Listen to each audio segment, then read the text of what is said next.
America నుండి ఇండియాకి డబ్బులు పంపాలంటే ఇప్పటికీ ఆ పాత పద్ధతులేనా? అందుకే వచ్చేసింది మైపర్సు. Download now.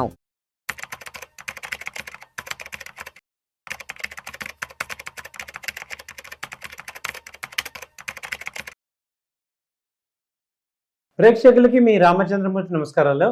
ఇవాళ ఈ వీడియోలో మనం స్టాక్ మార్కెట్ ఇవాళ 11వ తారీఖు జూన్ ఎలా క్లోజ్ అయిందో చూద్దాం. నిఫ్టీ వచ్చి 23,161 దగ్గర క్లోజ్ అయింది. 53 పాయింట్లు మైనస్తో క్లోజ్ అయింది. అలాగే బ్యాంక్ నిఫ్టీ వచ్చి 55,176 దగ్గర క్లోజ్ అయింది. 76 పాయింట్లు ప్లస్లో క్లోజ్ అయింది. అలాగే సెన్సెక్స్ వచ్చి 7,380 దగ్గర క్లోజ్ అయింది. 150 పాయింట్లు మైనస్లో క్లోజ్ అయింది. సో ఇవాళ ఓవరాల్గా చూస్తే ఇరాన్ యుఎస్ యుద్ధం వల్ల మార్కెట్లన్నీ కూడా కొంత డౌన్ అయినాయి. ఆల్రెడీ బోటం వచ్చి నిఫ్టీలా 23,100 దాకా వచ్చింది ఒకనొక స్టేజ్లో. అక్కడి నుంచి కొంత రికవర్ అయ్యి 23,360 దాకా వెళ్ళింది. మళ్ళీ ఇక అక్కడి నుంచి కూడా మార్కెట్స్ నేలచూపులు చూసి 23,161 దగ్గర క్లోజ్ అయినాయి.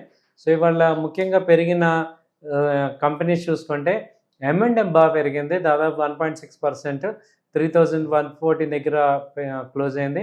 అలాగే ఐసిఐసిఐ బ్యాంక్ వచ్చి 1.5% పెరిగింది. కోటక్ బ్యాంక్ వచ్చి 1.4% పెరిగింది.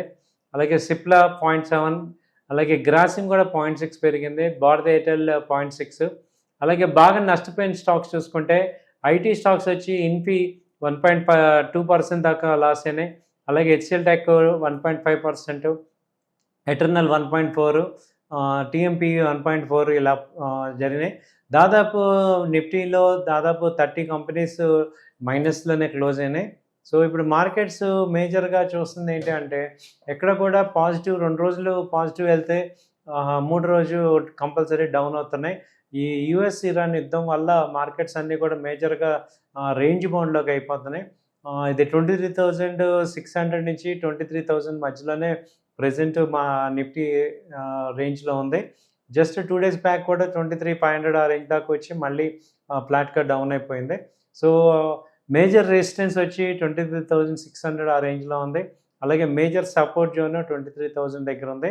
అలాగే బ్యాంక్ నిఫ్టీ చూసుకుంటే మల్టిపుల్ టైమ్స్ 53,500 మేజర్ సపోర్ట్ తీసుకుంది. ఆ తర్వాత ఇప్పుడు 54,500 దగ్గర మేజర్ సపోర్ట్ వచ్చింది. ఇప్పుడు బ్యాంక్ నిఫ్టీ అయితే బాగా పెరుగుతుంది, దాదాపు 55,300 మేజర్గా ఇప్పుడు 55,000 మేజర్ సపోర్ట్ అయితే తీసుకుంది. సో ఇప్పుడు లాంగ్ టర్మ్ టార్గెట్ తీసుకుంటే ఇది 55,700 మేజర్ రెసిస్టెన్స్ బ్యాంక్ నిఫ్టీకి చెప్పచ్చు. సో ప్రజెంట్ రేంజ్ మార్కెట్ అవటం, క్రూడ్ ఆయిల్ మళ్ళీ మొన్నటిదాకా $89-88 ఉన్న క్రూడ్ ఆయిల్ ఇప్పుడు 94 దాకా వచ్చింది. మళ్ళీ యుద్ధం స్టార్ట్ అయింది కాబట్టి ఇంకా పెరిగే ఛాన్సెస్ కూడా కనపడుతున్నాయి. సో దీనివల్ల మార్కెట్స్ కూడా డౌన్ అయ్యి ఒక రేంజ్లో ఉన్నాయి. సో కంపెనీస్లో కన్నా ఇప్పుడు సెక్టర్ వైజ్గా చూసుకుంటే long term investment point of వ్యూలో బెస్ట్ సెక్టర్స్ కనుక మనం చూసుకుంటే మనకి ఆటోమొబైల్ సెక్టర్ ఒకటి బాగా బోటమ్ అవుట్ అవుతున్నాయి. ఆటోమొబైల్ M&M కానీ, మారుతి కానీ, హుండై కానీ, అలాగే టీఎంపీవి 4 ఎలక్ట్రికల్ వెహికల్స్ ఉన్న కంపెనీస్ అన్నీ కూడా షైనింగ్లో అవుతున్నాయి. అలాగే hero motor, TVS motor, escorts, Infosys అలాంటి కంపెనీస్ కూడా ఇవి ఆటోమొబైల్లో 2 వీలర్స్లో కూడా మంచి మూమెంట్ అయితే కనపడుతుంది. అలాగే ఐటీ కంపెనీస్ అయితే లాస్ట్ టైం ప్రాఫిట్ బుకింగ్ వచ్చి ఇప్పుడు మళ్ళీ డౌన్ ట్రెండ్ వస్తున్నాయి. ఒరాకిల్ కానీ, తర్వాత పర్సిస్టెన్స్ కానీ, కోఫోర్జ్ కానీ ఇవన్నీ కూడా డౌన్ ట్రెండ్ అయితే కనపడుతున్నాయి. అలాగే ఇప్పుడు ఈ హెచ్డిఎఫ్సి ఏఎంసీ కానీ, ఐసిఐసిఐ ఏఎంసీ ఈ కంపెనీస్ అయితే కొంచెం రికవరీ అయితే కనపడుతుంది. బ్యాంకింగ్ సెక్టర్ ముఖ్యంగా మంచి సపోర్ట్ ఉన్నాయి. బ్యాంకింగ్లో ఎస్బీఐ కానీ, IndusInd bank, Indian bank, AU bank ఇవన్నీ మంచి సపోర్ట్స్లో ఉన్నాయి. అలాగే యాక్సిస్ బ్యాంకు, ఐసిఐసిఐ బ్యాంకు ఇవి కూడా ర్యాలీ అయితే కంటిన్యూ అవుతున్నాయి. బ్యాంకింగ్ సెక్టర్ అయితే స్ట్రాంగ్గా ఉంది. అలాగే ఫైనాన్స్ సెక్టర్లో బజాజ్ ఫైనాన్స్ కానీ, శ్రీరామ్ ఫైనాన్స్, చోళ ఫైనాన్స్ ఈ 3 కంపెనీస్ కూడా బై అండ్ డిప్స్ వస్తుంది. సో ఇవి ఒక రకమైన డౌన్ ట్రెండ్ నుంచి రికవరీ అయ్యి లాంగ్ టర్మ్ పాయింట్ ఆఫ్ వ్యూలో బెనిఫిట్ కనపడుతున్నాయి. ముత్తూట్ ఫైనాన్స్ అయితే కంప్లీట్గా గోల్డ్ మార్కెట్ డౌన్ అవటం వల్ల ఇది కంటిన్యూగా డౌన్ ట్రెండ్ కనపడుతుంది.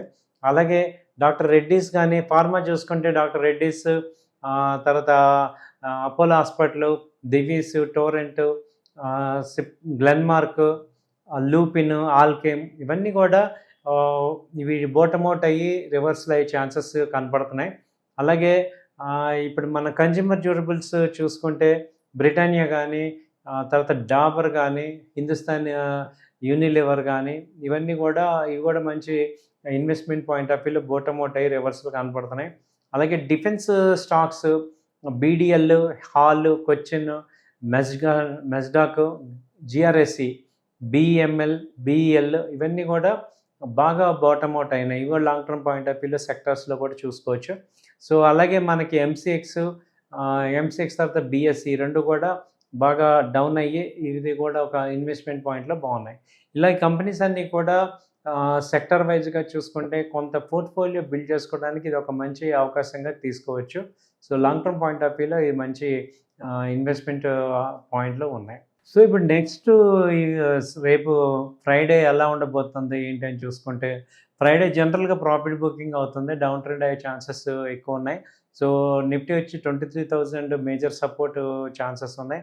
అలాగే బ్యాంక్ నిఫ్టీ కూడా 54,800, 700 దగ్గరకు వచ్చే ఛాన్సెస్ కనపడుతున్నాయి. ఏదైనా మార్కెట్స్ అయితే గుడ్ న్యూస్ అయితే లేదు, వీక్నెస్ అయితే కనపడుతుంది. యుద్ధం అయితే మళ్ళీ స్టార్ట్ అయ్యి ఒకరోజు బాంబింగ్ జరుగుతుంది, ఒకరోజు ఆగుతుంది. ఏదైనా పీ స్టాక్స్ అయితే లేవు, క్రూడ్ అయితే కొంచెం పెరిగే ఛాన్సెసే కనపడుతున్నాయి. కాబట్టి మనం జాగ్రత్తగా ట్రేడింగ్ చేసుకోవాలి. అలాగే ఏంటంటే ఇప్పుడు ఉన్న సిచ్యుయేషన్ చూసుకుంటే ఒక షార్ట్ టర్మ్ ఇన్వెస్ట్మెంట్ వాళ్ళకే కొంచెం ప్రాఫిట్స్ కనపడుతున్నాయి. అంటే long term 3 years 4 years hold చేద్దాం అనే కన్నా షార్ట్ టర్మ్లో ఒక రేంజ్ ఒక 10%, ఒక 5% ప్రాఫిట్ రాగానే బుక్ చేయటం, మళ్ళీ డిప్లో బై చేయటం, ఇలా చేసుకోవటం అనేది బెటర్ ఆపర్చునిటీ కింద కనపడుతుంది. సో ఇన్వెస్టర్స్ కానీ ట్రేడర్స్ కానీ ఏంటంటే ట్రేడర్స్ ఏం చేయాలి అంటే సైజ్ తగ్గించుకోండి, లాట్ సైజ్ అంటే క్వాంటిటీ తగ్గించుకోవటం ద్వారా మనకి ట్రేడ్ చేయకపోయినా పర్వాలేదు కానీ లాసెస్ హెవీగా అవ్వకుండా చూసుకోవాలి. కంట్రోల్డ్ ట్రేడ్ అయితే జరగాలి. సో ఈ జాగ్రత్తలు పాటించడం ద్వారా మనం ట్రేడింగ్లో కానీ ఇన్వెస్ట్మెంట్లో కానీ మంచి సక్సెస్ అయ్యే ఛాన్స్ ఉంటాయి. థ్యాంక్ యూ అండి. నమస్తే.